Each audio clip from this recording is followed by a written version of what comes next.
Welcome back to the LearnXYZ channel.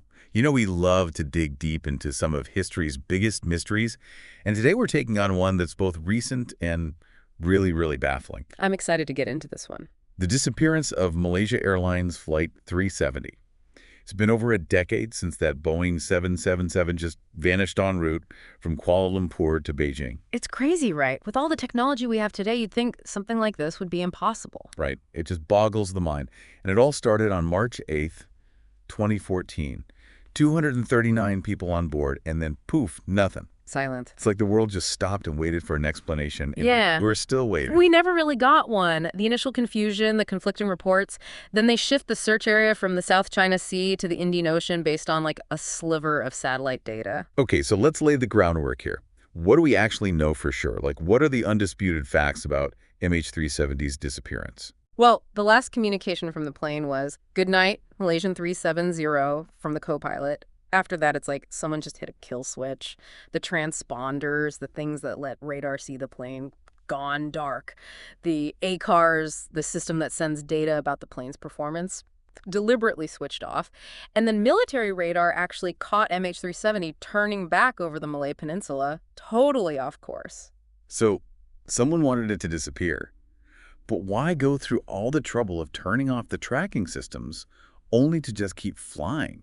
Where could they possibly go? That's where these weird satellite handshakes come into play. Even though the main communication systems were off, the plane kept pinging a satellite for hours. So it was still up there. Still up there. The signals weren't giving a precise location, but they definitely said the plane was flying and heading south. So that's why they started that huge search effort in the southern Indian Ocean. But if it went down there, shouldn't we have found the wreckage by now? And what about those pieces of debris that washed up like thousands of miles away? Those are the parts of the story that just don't add up. They did a lot of searching, but the main wreckage, still missing. And the debris they did find, they confirmed it was from MH370. It's actually interesting because of what it didn't have. Barnacles. Hold on. Barnacles. Explain this like I'm 5. Why do those matter so much? Okay, picture this. You throw a piece of wood into the ocean. What happens? It gets covered in barnacles, right? Like, those little critters are basically a clock telling you how long something has been underwater. But the debris from MH370, most of it was super clean. Like, it hadn't been in the water long enough to make sense with when it disappeared. So it's like the ocean's messing with us. Well, Where could the plane have been all that time if not in the water? that is the question that has driven investigators crazy for years. And it brings us to some pretty wild possibilities, starting with the plane's electrical system. Okay, let's talk about that. What's so strange about the way the plane was wired up in those last hours? It was weird. Most of the systems were off, almost like they were trying to make it invisible. But here's the kicker. The SATCOM, the thing that was sending those pings to the satellite, it rebooted in mid-flight. We only even know about those pings because it rebooted. So it seems like someone or something was playing with the controls. Like, Right. This is starting to sound less like a tragic accident, more like a spy movie. Right. And the more you dig into the details, the creepier it gets. One of the first things investigators looked at was pilot suicide. It's happened before, tragically. But something just feels off about that explanation here. Like what? What doesn't fit? Well, there's no sign the pilot was suicidal or had any reason to do it. And there's also just this thing with 777 pilots. They don't usually mess with the electrical systems mid-flight. It's too complex and could cause a domino effect. They wouldn't just start flipping switches on a whim. Right. They wouldn't do it without specific instructions from ground control. So if it wasn't the pilot deliberately crashing the plane, could it have been like some kind of major malfunction? Like something just went haywire with all the systems? It's possible, I guess, but even a huge failure wouldn't really explain why someone would reboot the SATCOM, right? It's like they wanted to leave some kind of trail, but like a really cryptic one. Okay, now I'm starting to get the chills. Yeah. So we're saying it wasn't the pilot, it wasn't just a random glitch. What are we left with here? Are we going full conspiracy theory now? Not necessarily. There are other things to consider, some more realistic than others. One idea that's gaining traction is that maybe it was a cyber hijacking. Wait, you're saying someone hacked into the plane and took control from afar. Is that even possible? It sounds like a movie, I know. But remember, this plane was basically a flying computer network. There's this thing called the Air Inc. 629 bus. It's basically a network that connects all the different parts of the plane, including the controls and communications. So you're saying someone could get into the plane's nervous system, so to speak, and just take over? That's terrifying. It's a scary thought, but it's definitely something we can't ignore. The AirAnk 629 bus doesn't have the same level of security as, like, your bank account, you know? Someone with the right skills could totally exploit its weaknesses. But wouldn't we have seen some signs of a cyber attack, like some digital fingerprints or something? Not necessarily. These attacks can be super sneaky and sophisticated. Proving a cyber hijacking would be incredibly hard, especially since we don't have access to the plane's systems or any secret surveillance data that might be out there. Man, this is like one giant puzzle with half the pieces missing. Yeah. So we have a plane that went off course on purpose, someone messing with its systems, and now we're talking about hackers. Are we any closer to figuring out what happened to those 239 people? That's the big question, isn't it? And there's no simple answer. To really find out what happened, we need to examine everything we know, consider every possibility, and be ready to challenge all our assumptions. Well, you've given us a lot to chew on so far. Welcome back to our deep dive into MH370. I mean, you've heard the facts and you're probably thinking, what in the world could explain all of this? Right. It's just one crazy thing after another. Well, hold on tight, because the theories we're about to get into might just blow your mind. I'm ready to bring it on. Yeah. So we've talked about pilot suicide, a catastrophic malfunction, and even the possibility of a cyber hijacking.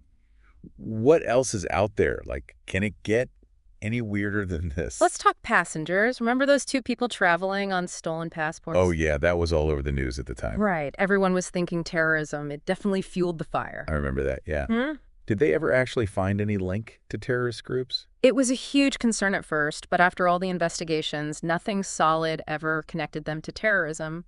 It's possible they were just using those passports to try and immigrate illegally. So maybe a desperate attempt at a new life, but it went terribly wrong. It's a possibility. Still a really sad story, though. Were there any other passengers that stuck out to investigators? There were two Russian passengers that raised some eyebrows. They were mixed up in some shady business stuff, and their supposed destination didn't match up with any conferences or anything going on there. So they were going to Beijing for no real reason. That's definitely fishy.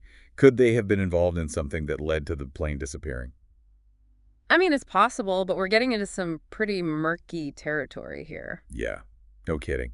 Okay, this whole thing feels like one of those choose-your-own-adventure books where every path leads to something even crazier.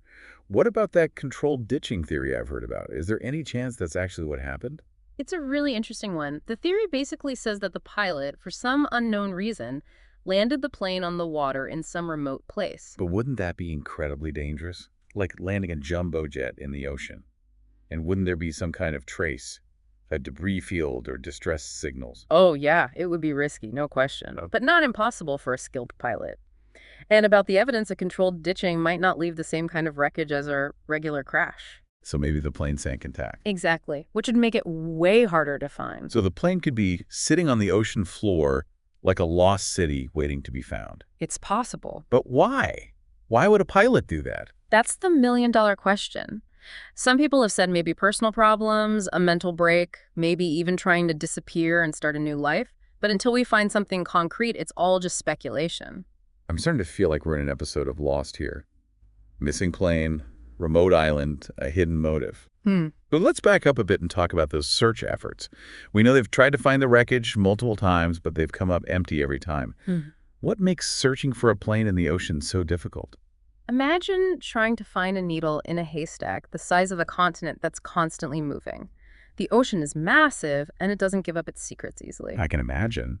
The search area alone is huge, but it gets worse. The ocean floor isn't exactly flat and smooth. I was just thinking that. The suspected crash zone is super rugged.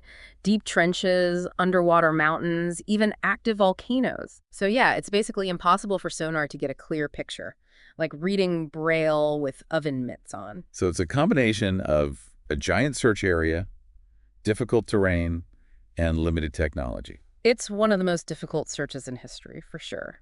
And then there's the issue of the debris we have found. Right. The pieces that did wash up, they give us a few clues, but they also make the search harder in a way. How can those pieces both help and hurt the investigation? Well, on the one hand, those pieces of debris prove we're looking in the right general area. But the fact they drifted so far from where we think the plane went down, that makes narrowing down the search zone even harder. So every piece is a clue. But the ocean currents just scramble them all up, like the ocean's trying to protect its secrets. You could say that. And remember those barnacles or the lack of them that we were talking about earlier? Scientists are actually doing research into barnacle growth patterns on things that drift in the ocean. If they can figure out how those little guys attach and grow, we might be able to trace the debris back to where it came from. Wait, so you're saying tiny barnacles could be the key to solving this whole thing? It's possible. Like nature could be the detective in this case. That's crazy to think something so small could play such a big role. It's amazing, right? Sometimes the answers we're looking for are hiding in the most unexpected places. We just need to know where to look and how to understand the clues. It just shows you how little we actually know for sure about what happened to MH370. Every possible answer seems to create more questions than it solves. But before we get too lost in the weeds of all these theories, I think we need to take a step back and remember the human side of this tragedy. What has this meant for the families of the people on that plane? It's been absolutely devastating for them. Imagine not knowing what happened to your loved one, just endless wondering and no closure. And it's been going on for years. Uncertainty, conflicting information, and a search that just doesn't seem to end. It just breaks my heart to think about it. To lose someone like that with no real answers, it must be unbearable. Have the families been able to find any peace or support through all this? You know, they've shown incredible resilience and determination in their search for the truth. They've formed support groups, fought for continued search efforts, and they've challenged the official story when they felt it wasn't adding up. Their strength through all of this is really inspiring. It is. It's a reminder that even in the darkest times, hope and the search for truth can be powerful forces. But we've covered a lot of ground here today, exploring so many aspects of this mystery. Is there anything else you want to add before we wrap up this part? You know, I think it's important to remember how much speculation and misinformation is out there about this case. Since we don't have solid answers, it's created a void that's been filled with all sorts of theories, some more believable than others. It's important to be critical of the information that's out there and focus on the evidence or lack of it instead of getting caught up in the hype. That's good advice. It's easy to get lost down that rabbit hole of theories when we're dealing with something this mind-boggling. But we have to stick to the facts. Absolutely. We need to know the difference between speculation and baseless claims. Finding the truth takes careful thinking about what we know, even when the evidence is limited and doesn't make total sense. This has been such an insightful, even though pretty unsettling journey into the mystery of MH370. Welcome back to the deep dive. We've spent the last two parts really getting into the mystery of MH370, the evidence, the theories, the challenges, and just the human impact of this whole thing. It's a lot to process. It is. But now let's shift gears a bit. We've been focused on the past, but what about the future? What can we learn from MH370 and what's being done to make sure this never happens again? It's a really important question. We might never fully solve the mystery of what happened to MH370, but we have to learn from it. This event exposed some real weaknesses in the global aviation system. It definitely made people rethink things. Yeah. It's forced everyone to reassess tracking technologies, communication protocols, even how we approach search and rescue operations. I bet one of the biggest lessons is that we need better tracking, right? I mean, if we could have followed MH370's location in real time, this whole thing might have been avoided. Absolutely. Since MH370, there's been a major push for better tracking technology, both from within the aviation industry and from regulators. We've seen a lot of progress with satellite-based tracking systems, and we've even got more advanced data recorders now. What kind of recorders? The kind that can survive even the worst crashes. Wow. So yeah, they're definitely taking this seriously. So are we talking about tracking systems that are harder to turn off or mess with? Something that would give us a clear picture of what's going on, even if someone tries to go dark. Exactly. One of the big changes has been using this thing called ADS-B out. It basically broadcasts an aircraft's position, altitude, and other data way more often, like a constant GPS signal. So that makes it way harder for a plane to just disappear from radar. Exactly. That sounds like a huge improvement. But what about the possibility of a cyber hijacking? We talked about that earlier. Can technology really prevent something like that? Technology is definitely part of the solution. We need to build systems that are more secure, harder to hack into, especially when it comes to the critical stuff, flight controls and communication systems. So it's like building a fortress around the plane's brain. Pretty much. But technology alone isn't enough. What else do we need? We also need training and awareness. Pilots, air traffic controllers, maintenance people. Everyone needs to be educated about cyber threats and how to react if something happens. Sounds like a neighborhood watch for the skies. Yeah, exactly. It seems like it's got to be a multi-pronged approach. Better technology, training people, and just staying vigilant. The aviation industry is definitely taking this seriously. They have to, the stakes are way too high. All right, MH370 was a huge wake-up call. It showed us that we can never let our guard down when it comes to aviation safety. It makes you wonder, though, even with all these advancements, can we ever really be sure this won't happen again? You know, there are no guarantees in life, especially when you're dealing with systems this complex and human behavior.